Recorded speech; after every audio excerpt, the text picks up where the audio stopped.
Cernogratz. "Are there any old legends attached to the castle?" asked Conrad of his sister.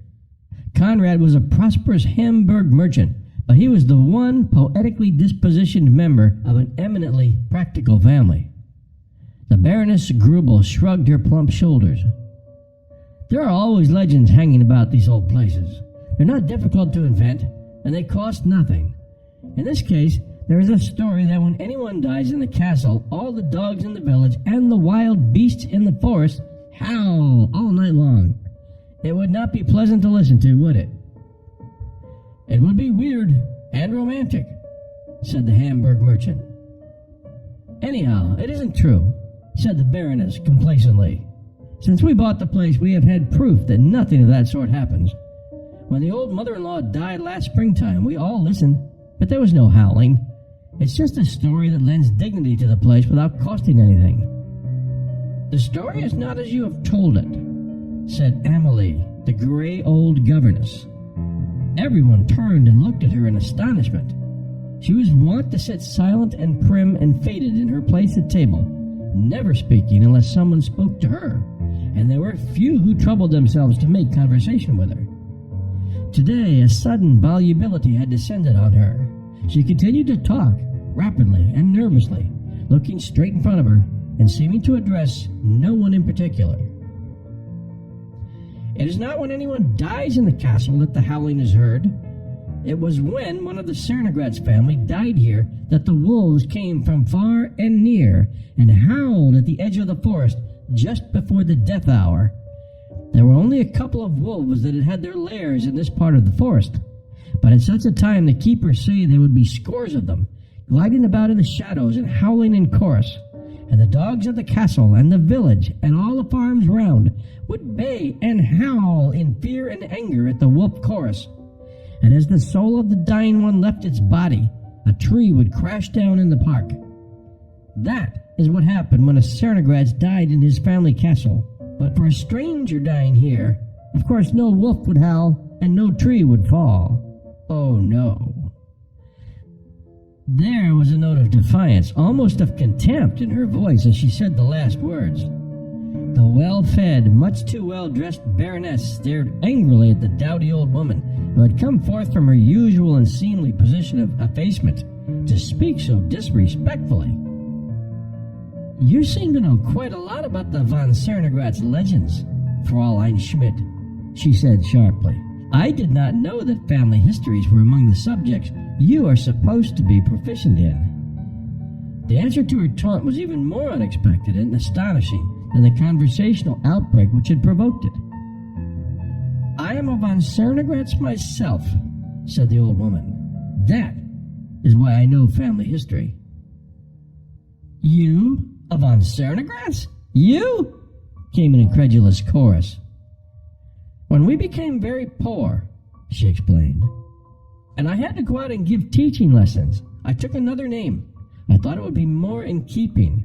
But my grandfather spent much of his time as a boy in this castle, and my father used to tell me many stories about it, and of course I knew all the family legends and stories. When one has nothing left to one but memories, one guards and dusts them with especial care. I little thought when I took service with you that I should one day come with you to the old home of my family. I could wish it had been anywhere else." There was silence when she finished speaking, and then the Baroness turned the conversation to a less embarrassing topic than family histories. But afterwards, when the old governess had slipped away quietly to her duties, there arose a clamor of derision and disbelief. "It was an impertinence," snapped out the Baron, his protruding eyes taking on a scandalized expression. "Fancy the woman talking like that at our table. She almost told us we were nobodies, and I don't believe a word of it. She's just a Schmidt and nothing more. She's been talking to some of the peasants about the old Cernogratz family and raked up their history and their stories." "She wants to make herself out of some consequence," said the Baroness. "She knows she will soon be past work, and she wants to appeal to our sympathies. Her grandfather, indeed!" The Baroness had the usual number of grandfathers, but she never boasted about them. "I dare say her grandfather was a pantry boy or something of the sort in the castle," sniggered the Baron. "That part of the story might be true." The merchant from Hamburg said nothing. He had seen tears in the old woman's eyes when she spoke of guarding her memories, or being of an imaginative disposition. He thought he had. "I shall give her notice to go as soon as the New Year festivities are over," said the Baroness. "Till then, I shall be too busy to manage without her." But she had to manage without her all the same, for in the cold, biting weather after Christmas, the old governess fell ill and kept to her room. "It is most provoking," said the Baroness, as her guests sat around the fire on one of the last evenings of the dying year. "All the time that she has been with us, I cannot remember that she was ever seriously ill, too ill to go about and do her work, I mean. And now, when I had the house full, and she could be useful in so many ways, she goes and breaks down. One is sorry for her, of course. She looks so withered and shrunken. But it is intensely annoying all the same." "Most annoying," agreed the banker's wife sympathetically. "It is the intense cold, I expect. It breaks the old people up. It has been unusually cold this year." "The frost is the sharpest that has been known in December for many years," said the Baron. "And of course, she is quite old," said the Baroness. "I wish I'd given her notice some weeks ago. Then she would have left before this happened to her. Why, Rappy, what is the matter with you?" The small woolly lapdog had leapt suddenly down from its cushion and crept shivering under the sofa. At the same moment, an outburst of angry barking came from the dogs in the castle yard, and other dogs could be heard yapping and barking in the distance. "What is disturbing these animals?" asked the Baron. And then the humans, listening intently, heard the sound that had roused the dogs to their demonstrations of fear and rage. Heard a long-drawn, whining howl, rising and falling, seeming at one moment leagues away, at others sweeping across the snow until it appeared to come from the foot of the castle walls.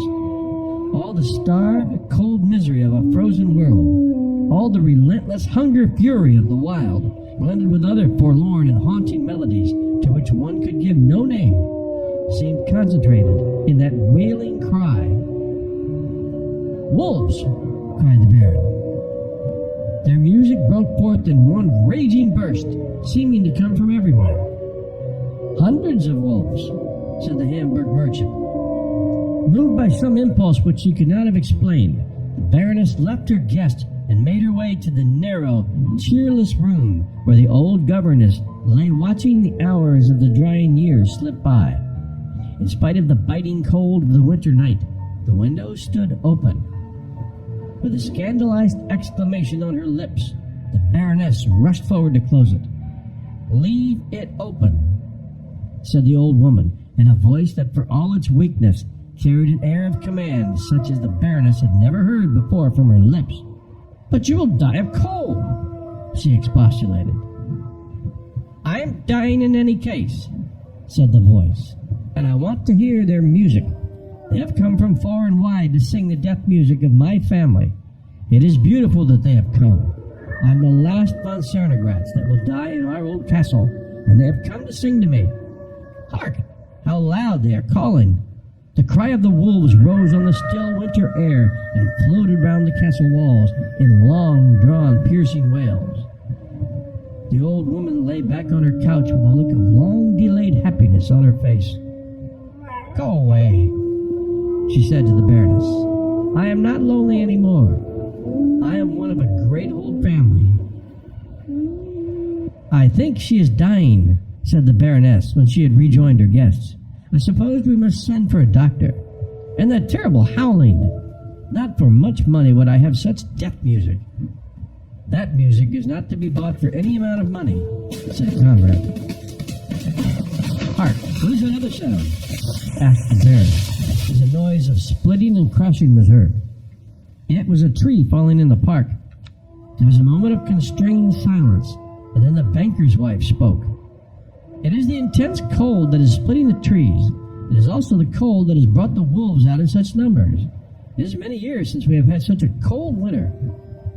The Baroness eagerly agreed that the cold was responsible for these things, It was the cold of the open window, too, which caused the heart failure that made the doctor's ministrations unnecessary for the old Fraulein. But the notice in the newspapers looked very well, and this is how they read. She died on December 29th at Schloss Cernogratz. Emily von Cernogratz, for many years the valued friend of Baron and Baroness Grubel.